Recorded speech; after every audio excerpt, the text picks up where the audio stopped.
Hi,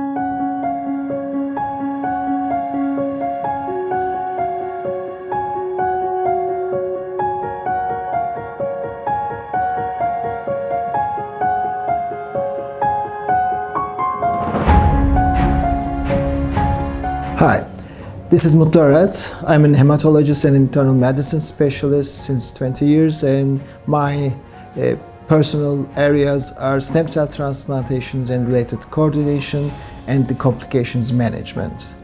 Actually, now I will give a brief review of our transplant activity. We are active since 10 years. We have been founded by myself, and now we have accomplished the 1000th transplant at the start of 2019. As you see in the diagram, nearly half of the transplants are autologous and the others are allogeneic stem cell transplantation.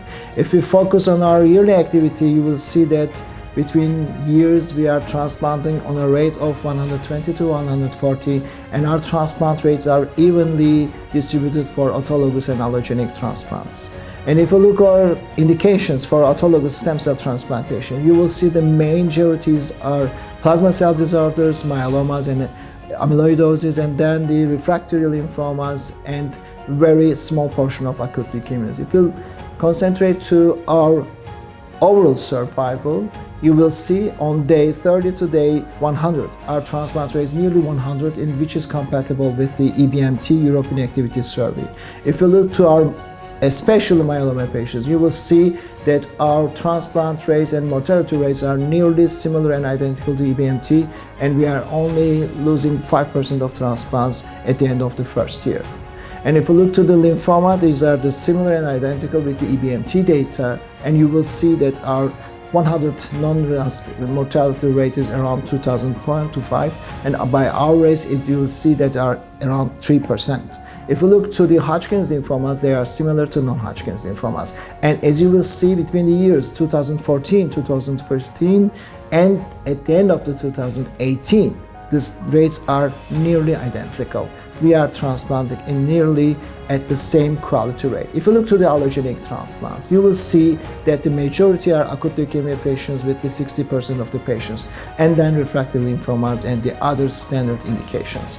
But we have a very nice chronic myelofibrosis data, and actually also we are now focusing on our MDS and lymphoma patients. If we look to our allogeneic transplant rates, they are for day 30 and day 100 transplant rates, and our survival rates are nearly similar to the EBMT data. If we focus on the acute leukemia patients, you will see that our day 30 rates are nearly 98 to 100%, and they are completely identical to the rates by the published EBMT data for non-relapse mortality and the first year overall survival. If you look to the donor use, you will see that we are not only using related data, we are also very specialized on haplo and unrelated transplants. And if you look to the donor sources, you will see that our donor source use is merely Turkic, our own Turkish registry, and we are using mostly 80% of them.